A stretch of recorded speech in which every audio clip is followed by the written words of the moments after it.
Hey everyone, and welcome back to the AnzenGuard podcast. I'm Michael Reynolds, and I am pumped for today's deep dive. And I'm Laura Wilson.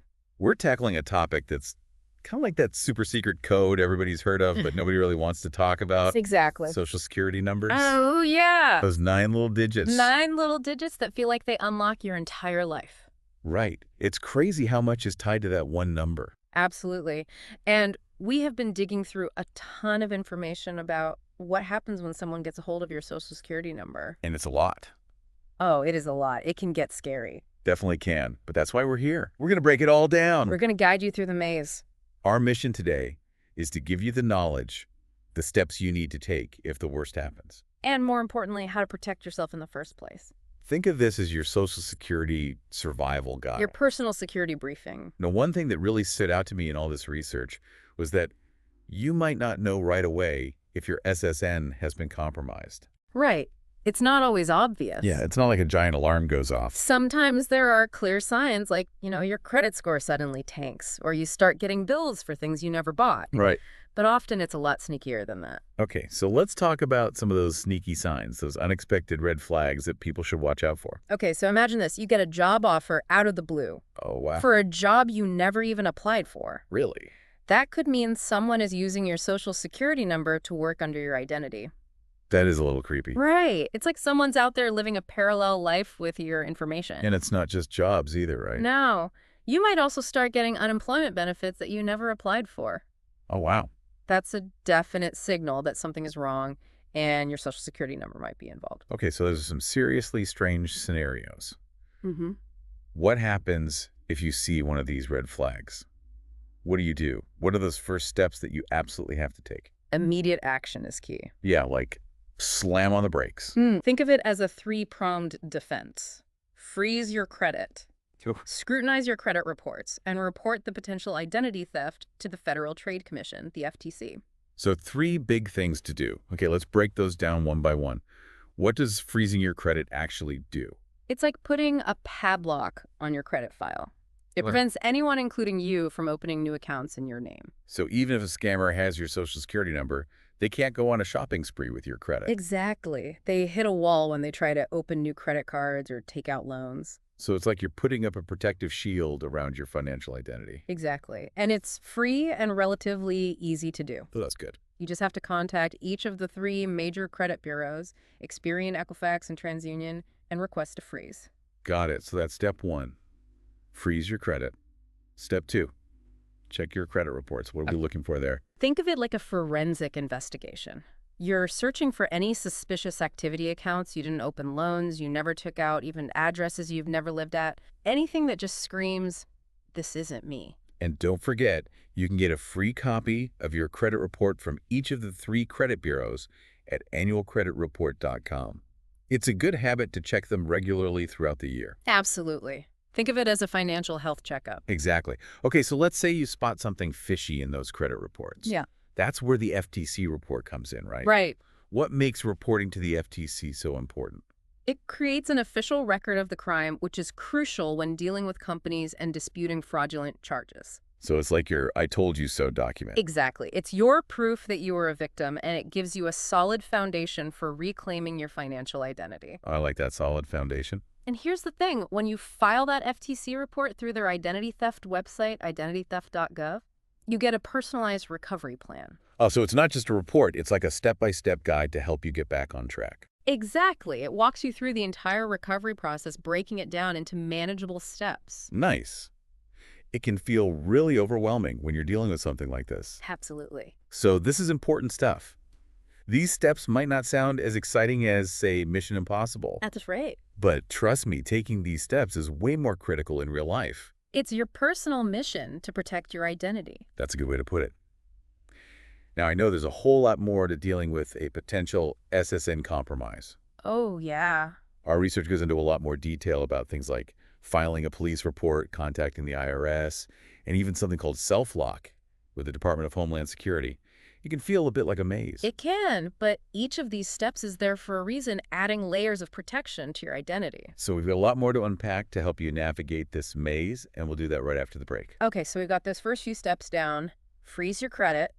Check those reports. Report it to the FTC. Right. But there's more to this whole identity recovery thing, right? Oh yeah, we've just laid the groundwork. It's like we built some barriers, now we've got to go on the offensive. Exactly. And one of the next steps is filing a police report. A police report. Yeah, I know it might seem like overkill, It does feel like bringing in the big guns. but it can be really helpful. In what way? Well, it creates an official record of the crime, Okay. and that can be crucial when you're dealing with companies or financial institutions. Right, because they want proof. Exactly. Some might even require a police report before they'll take any action. So it's like adding another layer of legitimacy to your claim. Exactly. And here's another important point, that police report can be really valuable if the identity theft goes beyond just financial fraud. What do you mean? Well, what if someone uses your social security number to commit a crime or get a job legally? Oh, wow. Having that police report on file becomes even more important. Okay, so it's like covering all your bases in case things get really serious. Exactly. Better safe than sorry. Now, another step that might feel a little intimidating is contacting the IRS. The IRS. Yeah. Nobody wants to mess with them. I know, right? But it's important for a reason. Why is that?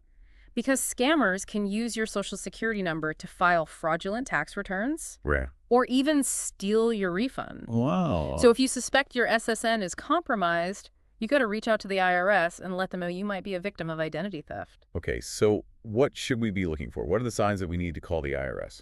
Well, if your tax return gets rejected because someone already filed using your SSN, that's a big one. Yeah, that would be a bad sign. Or if you get a notice from the IRS about a tax return you didn't file, that's another clear indication that something's wrong. Okay, so pretty obvious signs. But what if there aren't any big red flags? Should we still contact the IRS just in case? You know, it's always better to be safe than sorry, especially when it comes to taxes. That's right. The IRS has specific resources for identity theft victims, both online and over the phone. Okay. They can help you protect yourself and make sure your tax records are accurate. Got it. So we filed a police report. We've contacted the IRS. What's next? Well, remember how we talked about scammers using your SSN to get a job? Yeah. There's a way to combat that specifically, and it's called self-lock through the Department of Homeland Security. Self-lock. That sounds intense. It's a way to freeze your social security number, Okay. so no one can use it to verify your eligibility to work in the U.S. So it's like that credit freeze, but for jobs. Exactly. It's an extra layer of protection to prevent someone from stealing your identity to get a job. Okay, starting to see how all these pieces fit together now. It's all about layers. Layers of protection, exactly. Right. Okay, so we've got the police report, the IRS self-lock. Anything else? There's one more thing we mentioned earlier, reviewing your social security statement. Right, the one from the Social Security Administration. Yep, you want to make sure everything on there is accurate. What should we be looking for? Carefully check your earnings history, your benefit information, any details that don't look right. Like anything suspicious. Exactly. You're looking for discrepancies, things that don't add up. So it's like a double check to make sure nobody's been messing with your Social Security record. Exactly. And if you find anything, report it directly to the Social Security Administration. Okay. They can help you correct any errors and address potential fraud. Got it. So we've covered a lot here.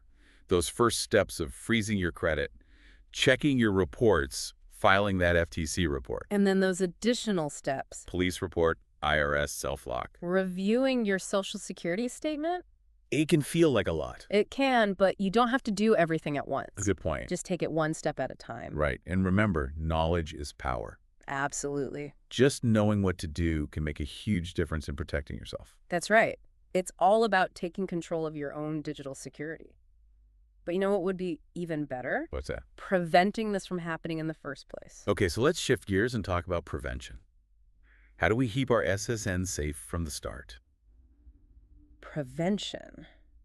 It's like we're building a fortress around our social security number, making it impenetrable. Exactly. And one of the simplest things you can do is be mindful of where you keep your social security card. Okay. Don't carry it around in your wallet or purse unless you absolutely have to. Yeah, treat it like gold. Exactly. Store it in a safe, secure place at home. Out of sight, out of mind. Yeah. And out of reach of any potential thieves. Right. And speaking of keeping things out of reach, shredding documents is super important. Oh, yeah. Good old shredder. Any paperwork with your social security number on it, shred it before you toss it. You know, it's funny you mentioned that I have a friend who found their neighbor's bank statements in the recycling bin. Oh. It made me realize People really do dig through trash looking for information. It's true, and that's why shredding is so important. It's an easy way to protect yourself. Okay, so we're storing our cards safely. We're shredding documents. What else? Be really careful about phishing scams. Oh yeah, those tricky emails and text messages. Exactly. They're getting more and more sophisticated. It's like they know how to push our buttons. They do. They try to create a sense of urgency or impersonate a company you trust. I almost fell for one recently that looked exactly like an email from my bank. Oh, wow. It asked me to verify my account details. That's a classic phishing tactic. Remember, legitimate companies will rarely ask for your social security number or other sensitive info through email or text. So if you get a request like that, be suspicious. Very suspicious. Yeah. And don't hesitate to contact the company directly to verify it's really them. Good advice. There's a quote from our research that really stuck with me. Only give out the last 4 digits of your SSN if absolutely necessary. I love that rule. Right. Often those last 4 digits are all you need. Exactly.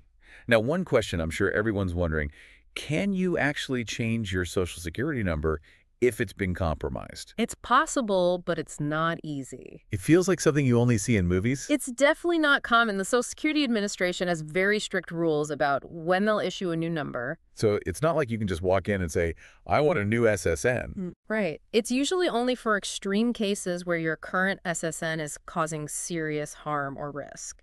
So like what kind of situations are we talking about? Well, if you're a victim of ongoing identity theft that you haven't been able to stop despite taking all the right steps, that might be a reason. Okay. Or if your SSN is being used to threaten your safety, that's another situation where a change might be considered. So it's really about proving that your current SSN is putting you at risk. Exactly. It's not a decision they take lightly. Got it. Yeah. Well, as we wrap up this deep dive into the world of Social Security numbers, I think the biggest takeaway is knowledge is power. Absolutely. The more you know about how to protect your SSN, the better equipped you'll be to avoid becoming a victim of identity theft. That's right. And remember, it all starts with those basic steps. Freeze your credit. Check your reports. Report any suspicious activity to the FTC. Right. Those steps can make all the difference. They really can. And remember, protecting your digital security is an ongoing process. Stay informed, stay vigilant. Exactly. And if something seems off, don't hesitate to ask questions. That's right. We're all on this together. We want to thank you for joining us on this deep dive into SSN protection. We hope you found it informative and helpful. We did too. And if you enjoyed this episode and want to stay up to date on all things digital security, be sure to subscribe to the AnzenGuard podcast. Yes. And don't forget to like, comment, and share this episode with your friends and family. Let's help everyone stay safe online. Spread the word. Thanks again for listening. This has been the AnzenGuard podcast with me, Michael Reynolds. And me, Laura Wilson. Stay safe out there.